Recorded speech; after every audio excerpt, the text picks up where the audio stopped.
SMT Nation, Merry Christmas to all and a Happy New Year and a Happy Holiday Season to everyone. Thank you for tuning in to this special edition of the SMT YouTube channel. We're going to wrap up our T-Mobile extended coverage of the N41, 2.5 gigahertz 5G coverage and testing. We're going to be checking out the reliability, the range, and the capacity of a N41 site here for T-Mobile. And this is a site in a local Cleveland area suburb southwest of the Cleveland Hopkins Airport. Massive set of apartment complexes located nearby, shopping centers. There's, like the residential commercial setting, pretty busy intersections, a lot of traffic. So kind of an ideal place to put the N41. The added capacity definitely needed and appreciated. Right off the freeway on I-71, the tower site is a monopole I'd say probably about 150 feet tall.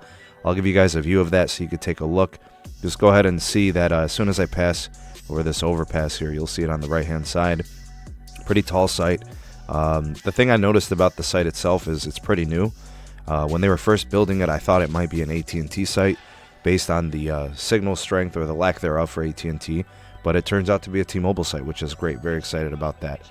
In terms of when I first identified and picked up the signal, it was probably about a half a mile away on the freeway, so I was excited to see that it was able to pick that up. Obviously, moving is a much more difficult task than sitting and trying to, pick up a signal, so that was good. That was encouraging. In terms of test number 1, from the freeway, it was about a half mile away, and, that was good to see that it did connect. The speeds were good, I think around 200 megabits per second. So again, I didn't want to count that as a test itself, only because, I was moving, and it's a little bit more challenging to do. But anyways, this actual set of testing actually is not about speed. There's something else I want to discuss. In terms of test number 2, I had trouble connecting. The range and the reliability issues that had plagued the 2.5 gigahertz N41 connection throughout my rounds of testing continued here on this set. So I was in direct line of sight with the tower site. The tower site's very tall, and I can actually see it here from where I was parked, and I actually had to move to try to connect to it just because I wasn't picking it up. I had to airplane mode it. I was under a quarter mile away. The N41 just would not willingly connect for whatever reason. So I tried to reset the connection, and then when I did that, it still preferred band 12, which obviously sucks because it's only 5 megahertz. So I tried to force the N41, but it just would not connect. So possibly this particular site, not really well optimized, not really to where it probably should be in terms of it really helping in this scenario. I tried to move in the parking lot. I don't know. I was trying to manipulate the connection in a way that it was going to force, and it just wouldn't. So I just think maybe possibly it's a sector that's not very well directed.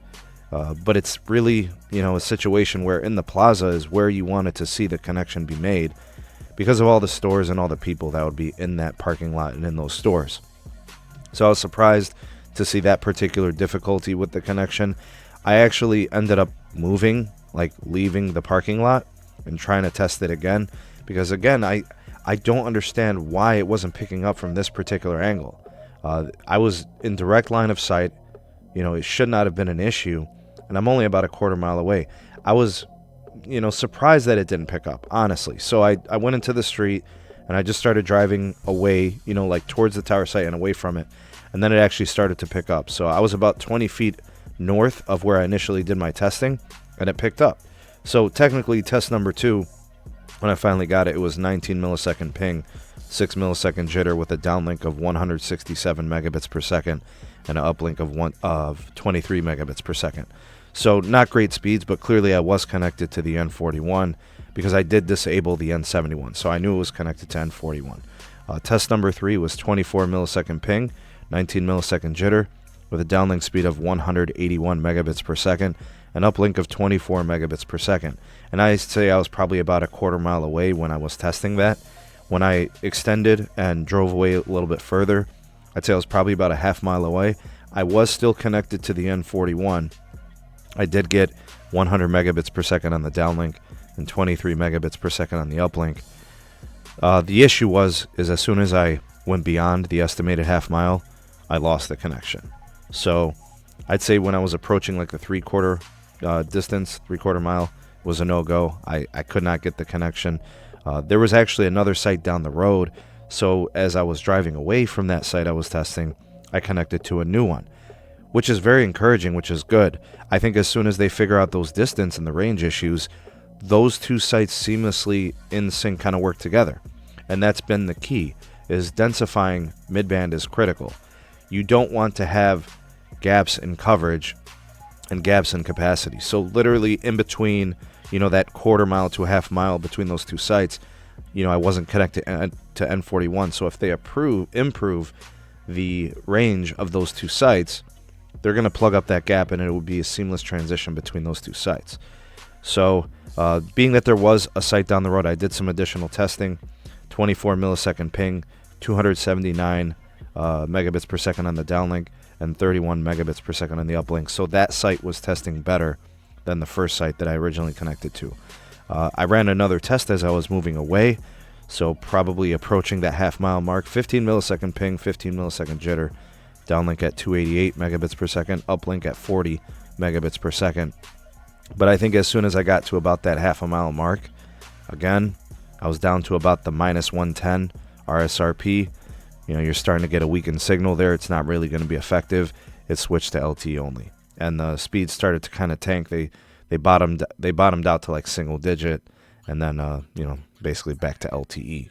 So I want to give you guys kind of my conclusion, because this was the first half of my testing. I tested like 5 or 6 sites.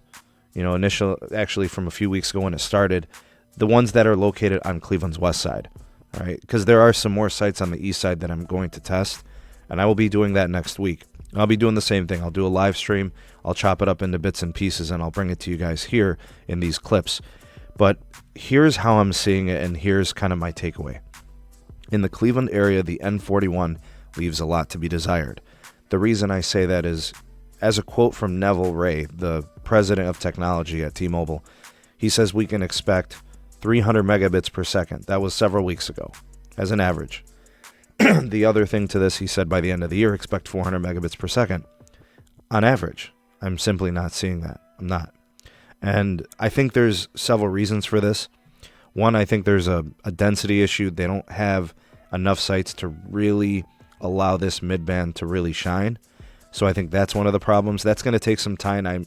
I know they'll improve, and I know that they'll make those upgrades to all these different sites in the CLE, but it's not there now. So that's one of the problems. The other problem is the range just simply isn't there. And at that point, I don't know how much of a difference maker it is.